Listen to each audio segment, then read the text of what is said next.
The dust storms on Mars had finally settled after 3 weeks of relentless fury, leaving the research outpost at Olympus Base coated in a fine layer of rusty powder. Dr. Maya Patel stood at the reinforced viewport of her laboratory, absently rubbing the small pendant she always wore, a gift from her grandmother, carved from a piece of the first Indian Mars probe. The morning sun cast long shadows across the Martian landscape, and somewhere out there, buried beneath millennia of red sand, lay a discovery that would change humanity forever. Dr. Patel, the voice of her research assistant, Tom Chen, crackled through the comm system. The ground-penetrating radar results are ready. You're going to want to see this. Maya turned from the viewport, her heart racing. For 6 months, they'd been tracking unusual energy signatures beneath the Martian surface. Energy signatures that, according to every analysis they'd run, couldn't possibly be natural. The holographic display in the center of her lab sprang to life as she approached, revealing a three-dimensional map of the excavation site. Tom's excitement was palpable even through his professional demeanor as he manipulated the display with practiced gestures. "Look at this structure," he said, highlighting a massive geometric shape buried nearly 2 kilometers beneath the surface. Perfect octahedron, each face exactly 200 meters across. The precision is, well, it's beyond anything we could achieve even with our best manufacturing techniques. Maya studied the image, her trained eye picking out details that sent shivers down her spine. "How old?" "That's the thing," Tom replied, pulling up another set of data. Initial dating puts it at roughly 300,000 years old, long before any known civilization on Earth had even mastered basic tools. The implications were staggering. This wasn't just evidence of ancient alien visitation. This was proof of an advanced civilization that had reached Mars while humanity's ancestors were still learning to walk upright. Within hours, the discovery was causing waves across both worlds. The United Earth Council called an emergency session, and Maya found herself presenting her findings to a panel of the most powerful people in human civilization via quantum link. "The artifact appears to be made of an unknown metallic alloy," she explained, her voice steady despite her nerves. "More importantly, it's still generating power. Low levels, but steady and consistent after all this time." Council President Amara Okafor leaned forward in her chair, her expression grave. "And you're certain this isn't natural?" "Absolutely certain, Madam President. The geometric precision alone rules out any natural formation, but the energy signature is the smoking gun. It's artificially generated, and it's following patterns that suggest it's waiting for something." The council chamber erupted in murmurs, but Maya wasn't finished. "There's more. We've detected what appear to be symbols or writing on the surface of the artifact. They're unlike anything in our archaeological records, but they share mathematical properties with what we consider universal constants, pi, the golden ratio, prime numbers." "A message?" someone asked from the council. "We believe so. We're working on decoding it, but..." The quantum link suddenly flickered, and for a moment Maya thought the connection had failed. Then she realized every screen in her lab was experiencing the same interference. The artifact's energy signature had just spiked dramatically. "Dr. Patel." Tom's voice carried an edge of panic. "Something's happening at the dig site."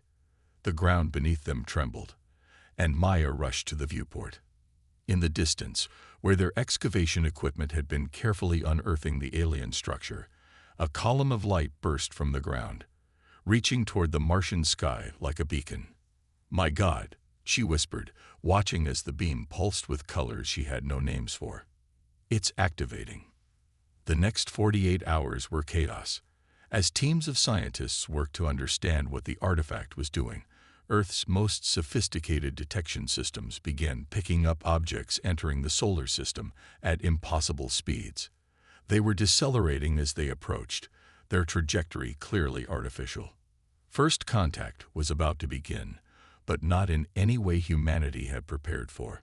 The aliens called themselves the Centauri Confederation, though Maya would later learn this was a rough translation of a much more complex name.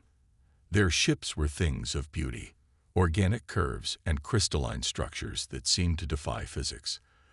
They took up position just beyond Mars' orbit and transmitted their first message in perfect English, having apparently decoded all of humanity's communications in a matter of hours. People of Earth, the message began. You have activated an artifact of the predecessors. This action has brought you to our attention. For the safety of all spacefaring civilizations, we must insist that you surrender the artifact immediately. Failure to comply will result in quarantine of your solar system until compliance is achieved. Maya sat in the emergency council session as the implications of the message were debated. The aliens' technological superiority was obvious. Their casual display of FTL travel and instant language translation made that clear. But there was something in their message that bothered her, something in the way they referred to the predecessors. They're afraid, she realized, speaking the words aloud without meaning to. The council chamber fell silent, and she found herself continuing. Look at their language choices, their immediate jump to threats of quarantine. They don't want the artifact for themselves. They want to make sure we can't use it. President Okafor nodded slowly. Dr. Patel, you've spent the most time studying this artifact. What do you recommend? Maya thought of her grandmother's stories about India's space program, about how humanity had clawed its way to the stars one small step at a time. She thought about the artifact, still pulsing with energy after hundreds of millennia, waiting for someone worthy to find it. We need to understand what we found before we even consider surrendering it, she said firmly. The artifact chose to activate for us, after lying dormant for so long. That has to mean something. The Confederation may not give us that choice, Defense Minister Zhang pointed out. Their ships outclass anything we have. Maya's hand went to her pendant again. Then we need to work faster, because I don't think they're being entirely truthful about what this artifact is. And I don't think we're the first civilization they've tried to bully into submission. As if in response to her words, the artifact's energy signature changed again. New symbols began appearing on its surface, and Maya's research team's computers began filling with data that looked suspiciously like technical specifications. They're right to be afraid, Maya said softly, watching as the stream of information continued. Because I don't think this is just a message from the past. I think it's a gift, and I think it was meant for whoever proved themselves worthy of finding it. The race to understand the artifact's secrets had begun, and humanity's place among the stars would be determined by what they discovered. The question was, would they have enough time to unlock its mysteries before the Centauri Confederation lost patience? Maya had a feeling they were about to find out. Admiral James Chen watched the holographic display with growing concern as another Centauri vessel materialized at the edge of the solar system. Over the past week, their blockade had grown from an initial dozen ships to over 200. Each vessel was a masterpiece of engineering, their crystalline hulls refracting sunlight in ways that made them appear almost alive. That makes 217 ships, sir, his tactical officer, Lieutenant Sarah Rodriguez, reported. They're maintaining their sphere formation around the system's outer boundary. Chen nodded, his weathered face illuminated by the soft blue glow of the holographic display aboard the UES Hyperion. 30 years in Earth's defense force had taught him to read between the lines of any tactical situation, and what he was reading now didn't sit well with him. They're not just preventing us from leaving the system, he mused aloud. They're positioning themselves to prevent anything from getting in as well. The question is, what are they expecting? The quantum comm chimed, and President Okafor's avatar materialized in the command center. Even through the projection, her tension was visible. Admiral, we've received another communication from the Confederation. Let me guess, another demand for the artifact. Worse, they're claiming our continued study of the artifact constitutes a violation of galactic law. They've given us 48 hours to surrender it and all research data, or they'll begin actively enforcing their quarantine. Chen's jaw tightened. They're escalating faster than expected. What does Dr. Patel's team say? The president's expression shifted to one of cautious hope. They've made a breakthrough in decoding the artifact's data stream. Maya believes she's found evidence that this isn't the first time the Confederation has attempted to suppress a developing civilization's access to predecessor technology. That caught Chen's attention. How so? The artifact network extends far beyond our initial estimates. Maya explained as they walked through corridors that shifted and flowed around them. The predecessors seeded millions of worlds, each with the potential to join what they called the Great Symphony. But they were patient. They waited until the galaxy was ready for a true renaissance of understanding. And we were the key, Tom added. Human stubbornness combined with our drive to understand rather than just control. The perfect combination to unlock the network. Chen smiled wryly. Though I doubt anyone expected our first major test to be teaching the Confederation how to overcome centuries of fear. Maya paused before the council chamber doors, remembering the moments after the transformation when the first waves of understanding had washed through the Confederation fleet. Their shock, their shame, and finally their determination to make amends had been palpable through the new quantum links. They needed what all of us needed, she said softly. A reminder that true power comes from understanding, not control. From lifting others up, not holding them down. The council chamber was a marvel of multi-dimensional engineering, existing simultaneously in physical space and in the quantum realm. Representatives from across the galaxy attended both in person and through quantum projection, their enhanced minds able to participate fully regardless of their physical location. As Maya prepared to present her findings, she felt the familiar brush of the predecessor presence, not as distant observers anymore, but as teachers proud of their students' progress. Their gift had been more than technology or knowledge. It had been the opportunity for all intelligent life to join in the ongoing evolution of consciousness itself. The Alpha Centauri artifact has revealed something remarkable, she began, her consciousness expanding to connect with every being in the chamber. It contains coordinates to what we believe is the predecessor's home galaxy, not for us to follow them. At least not yet, but to understand our place in a much larger community of awakened civilizations. The chamber hummed with excited energy as she continued. We've also discovered why Earth's artifact activated when it did. The predecessors didn't just measure technological advancement, they measured potential. They saw in humanity a unique combination of traits, our curiosity, our resilience, and most importantly, our ability to change and grow beyond our limitations. Tom projected the data from Europa, showing the vast network of artifacts waiting to be discovered and understood. Each one is different, each designed to resonate with different aspects of consciousness and understanding. The predecessors created a galaxy-wide teaching system, waiting for students ready to become teachers themselves. And now it's our turn, Chen added, to help others as we were helped. To ensure that knowledge and understanding spread not through force or fear, but through cooperation and mutual growth. Maya looked out at the assembled representatives. Former enemies now partners, distant strangers now close allies in the greatest adventure in galactic history. The Confederation's containment field had been their last attempt to suppress advancement. Now they helped maintain a different kind of field, one that encouraged connection and growth across the stars. The predecessors had a saying, Maya concluded, projecting the concept directly into the quantum consciousness network. The universe is not a void to be conquered, but a song to be joined. Each civilization adds its own voice, its own understanding, making the symphony richer and more complex. She touched her grandmother's pendant one last time, feeling the connections that stretched across space and time, linking past and future, physical and quantum, individual and collective. We are all students. We are all teachers. And together, we're writing the next movement in the greatest story ever told. Around Earth, Mars, and throughout the solar system, the artifacts pulsed in harmony, their light reaching out to touch distant stars, where other civilizations were beginning to ask the same questions humanity had asked. The great symphony played on, and humanity's voice, once so small and isolated, had become part of a chorus that would echo across the cosmos forever.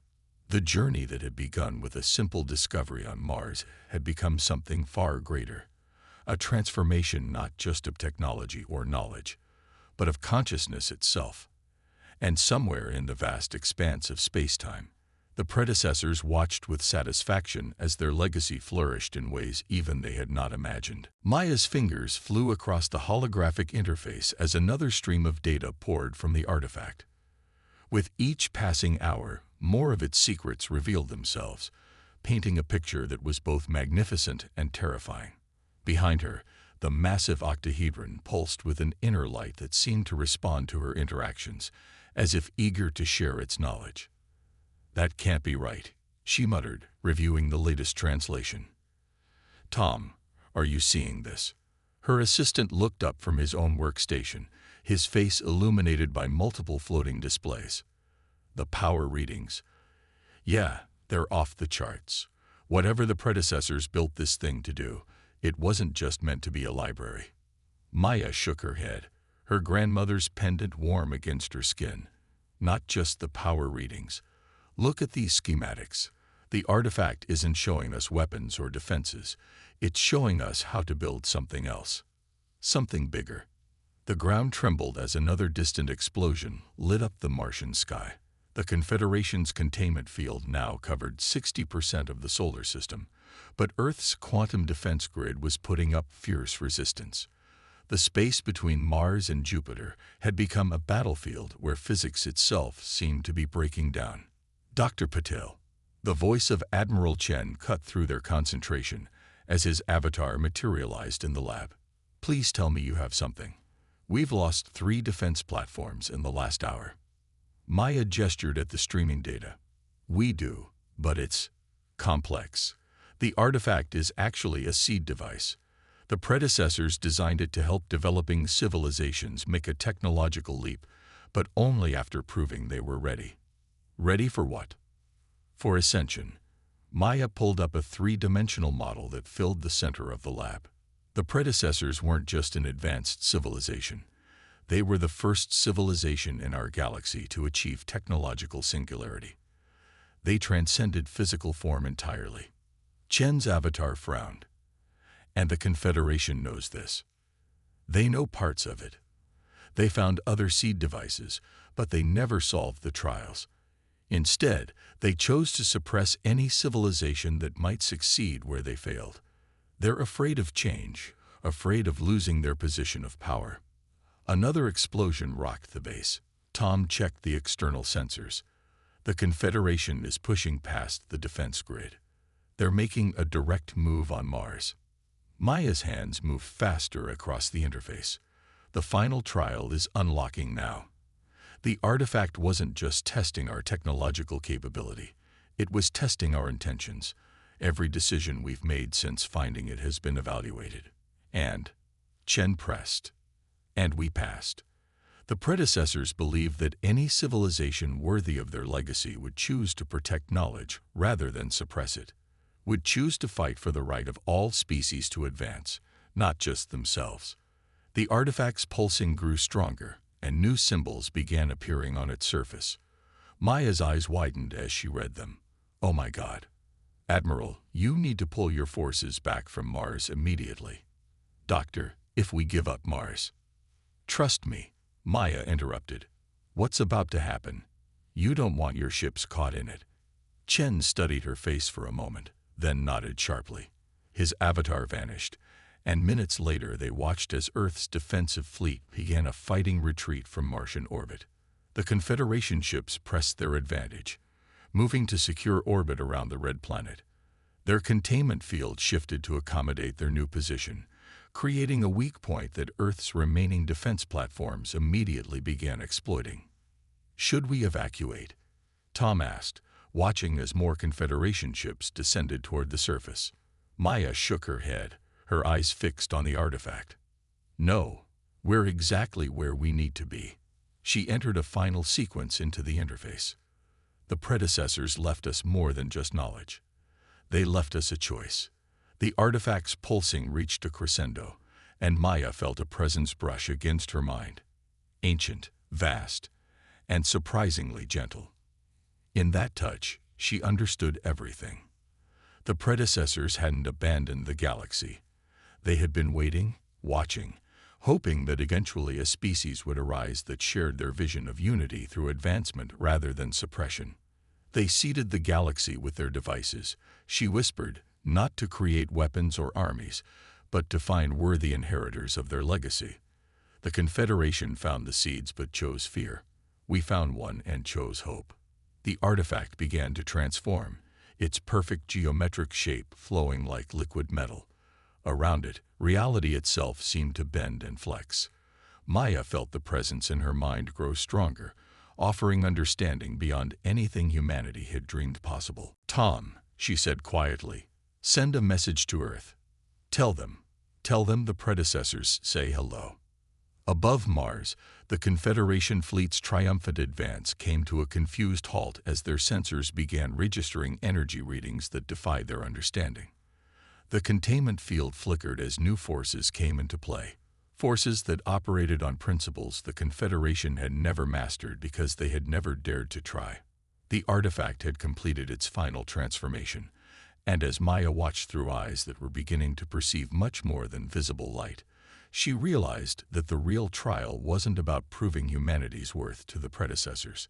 It was about proving humanity's worth to themselves. The next phase of human evolution was about to begin, and the Confederation was about to learn why suppressing knowledge was never the answer. The only question was, would they learn this lesson in time to save themselves from their own fears? Maya had a feeling they were about to find out. Admiral Chen watched in awe as reality itself seemed to ripple around Mars. The quantum defense grid sensors were reporting readings that made no sense, space-time distortions that should have torn the planet apart, but instead flowed like water around a stone. At the center of it all, the artifact's transformation had become a beacon visible from Earth orbit. "Sir," Lieutenant Rodriguez reported, her voice tight with controlled excitement, "the Confederation fleet. They're being affected by whatever Dr. Patil activated. Their containment field is destabilizing." On his tactical display, Chen watched as the crystalline ships of the Confederation began to lose their perfect formation. The energy web they had woven around the solar system flickered like a candle in a wind that shouldn't exist in the vacuum of space. Status of their weapons. "That's just it, sir. Their weapons are still functional, but..." Rodriguez paused, double-checking her readings. "They're not firing. According to our quantum sensors, their entire fleet is experiencing some kind of technological revelation." The quantum comm crackled to life, and Maya's image appeared. She looked different. Her eyes seemed to see through and beyond the traditional spectrum of light, and faint patterns of energy danced across her skin. "Admiral," she said, her voice carrying harmonics that made the air itself vibrate, "the predecessors didn't just leave us technology. They left us understanding. The Confederation's ships, they're built using fragments of predecessor science, but without comprehending the principles behind them. What's happening now is, well, imagine someone who's memorized the steps of a dance suddenly understanding the music." As if to illustrate her point, several Confederation vessels began moving in new ways, their crystalline hulls flowing and reshaping as their crews discovered potentials that had always been there, waiting to be understood. "The artifact was never a weapon," Maya continued. "It's a key to understanding the fundamental nature of reality itself. The predecessors believed that true advancement could only come through comprehension, not mere possession. That's why the Confederation failed their trials. They wanted the power without the wisdom to use it."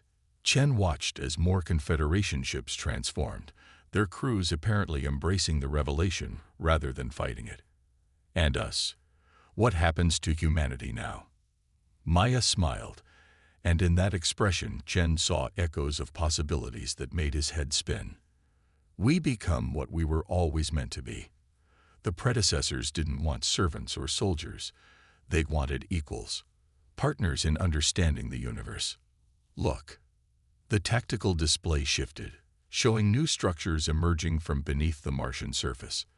Not weapons or fortresses, but something far more profound. Tools for reshaping reality itself, waiting for minds advanced enough to comprehend their purpose. They seeded these throughout the solar system, Maya explained. Mars, the asteroid belt, Europa, Titan, each one containing different aspects of their knowledge. They wanted us to find them one by one, growing in understanding with each discovery.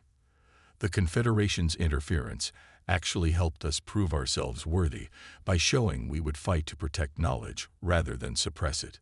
A new signal cut through their conversation, a transmission from the Confederation fleet, but unlike anything they'd sent before.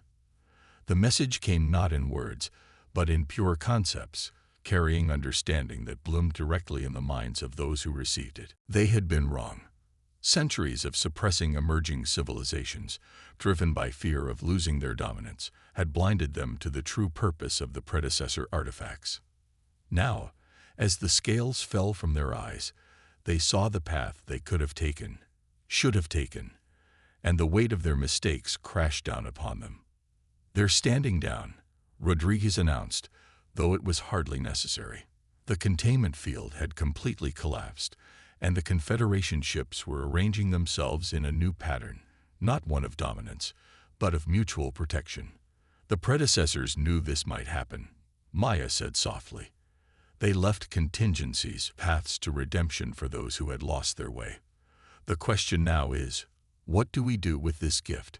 How do we ensure we don't make the same mistakes the Confederation did?" Chen thought about humanity's history, their wars, their fears, their countless mistakes.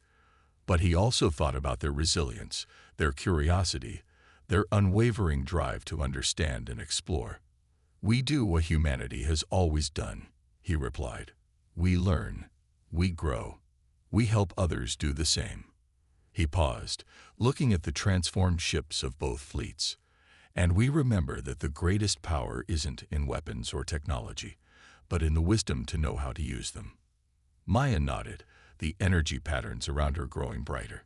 The predecessors called it the Great Symphony, the idea that all civilizations, all forms of life and consciousness, are part of a vast pattern of growth and understanding. We've been invited to join that symphony, Admiral, not as students or subjects, but as full participants in the ongoing evolution of the universe itself. Around them, the solar system was changing, not through violence or force, but through the steady expansion of understanding. The quantum defense grid was transforming into something new, not a weapon, but a tool for exploration and growth. The Confederation ships were becoming partners in discovery rather than enforcers of stagnation. And humanity, standing at the threshold of a transformation beyond anything they had imagined, faced their greatest challenge yet, learning to wield not just power, but wisdom. Learning to be not just users of advanced technology, but true inheritors of the predecessor's legacy. The future was opening before them, full of possibilities that no one, not even the Confederation, had dreamed possible. And this time, they would face it not alone, but as part of something greater than themselves. The real journey was just beginning. 1 year after the transformation, as humanity had come to call it, Maya stood in the new Galactic Exchange Center on Mars. The former research base had become a hub of interstellar cooperation, its architecture a blend of human ingenuity, Confederation crystal tech, and predecessor principles. Through its transparent dome, she could see ships from a dozen different civilizations in orbit, some answering the call of awakening artifacts on their own worlds, others seeking to learn from those who had already begun the journey. She touched the pendant at her neck, now transformed like everything else.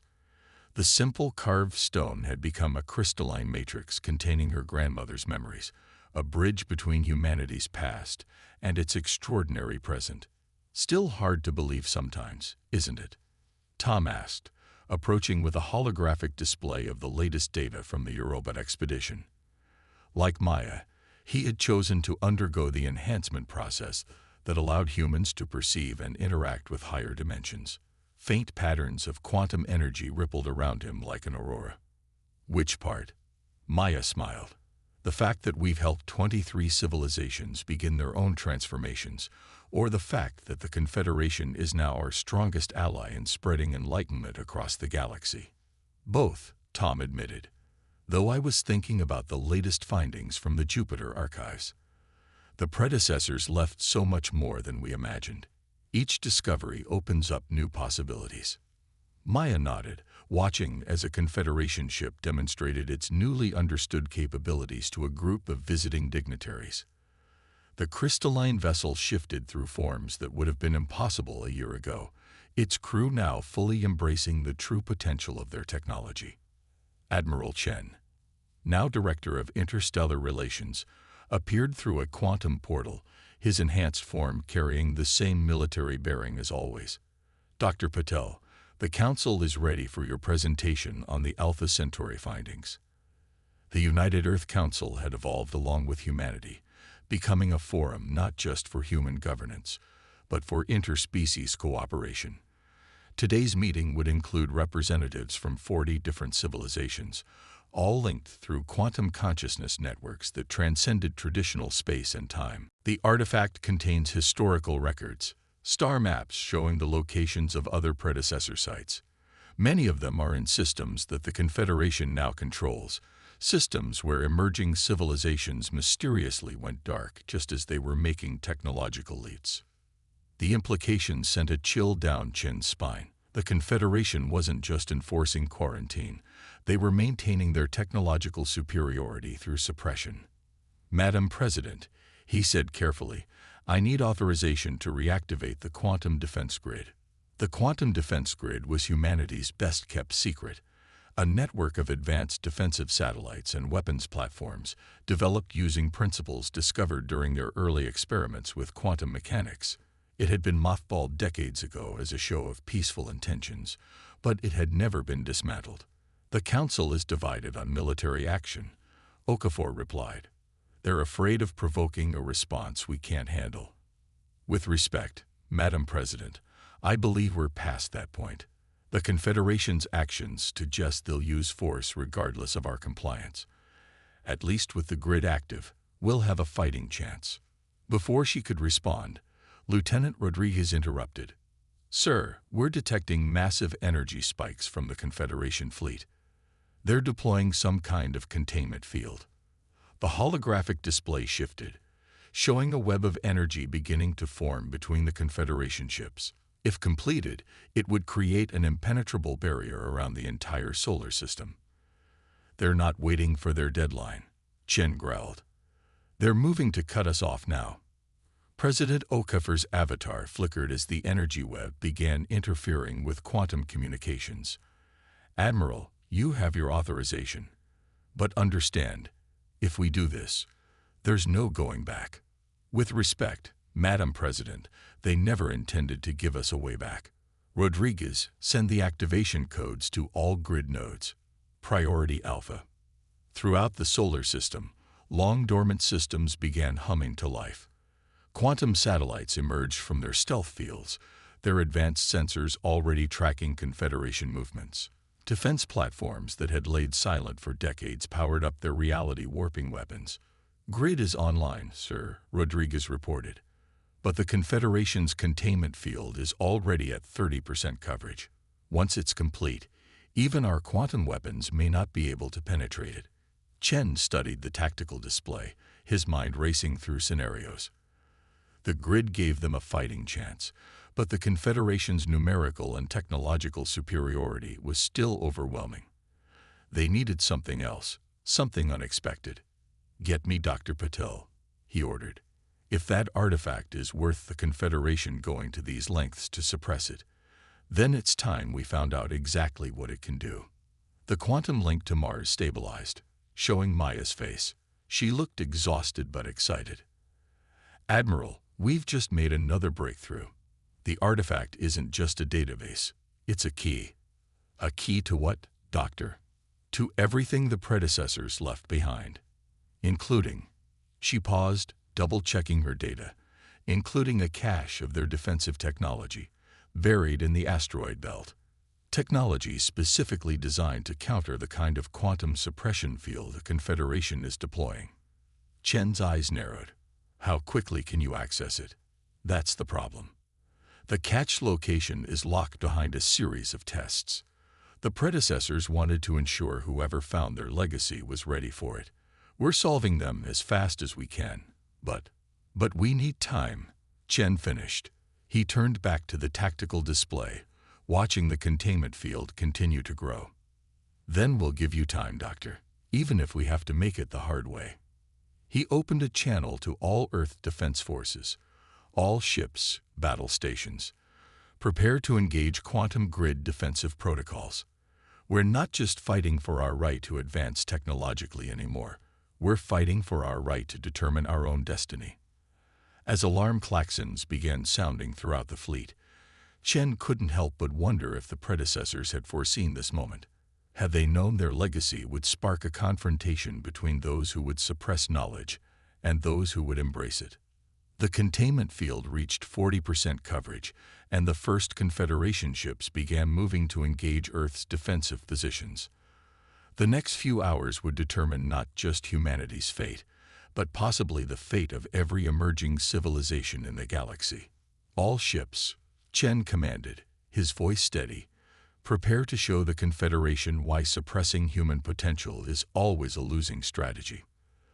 The battle for humanity's future was about to begin. The future was no longer a frontier to be feared or conquered. It was a song to be sung together, a dance of discovery that would continue for as long as there were minds ready to learn, to grow, and to understand. And that, Maya knew, was the greatest gift of all.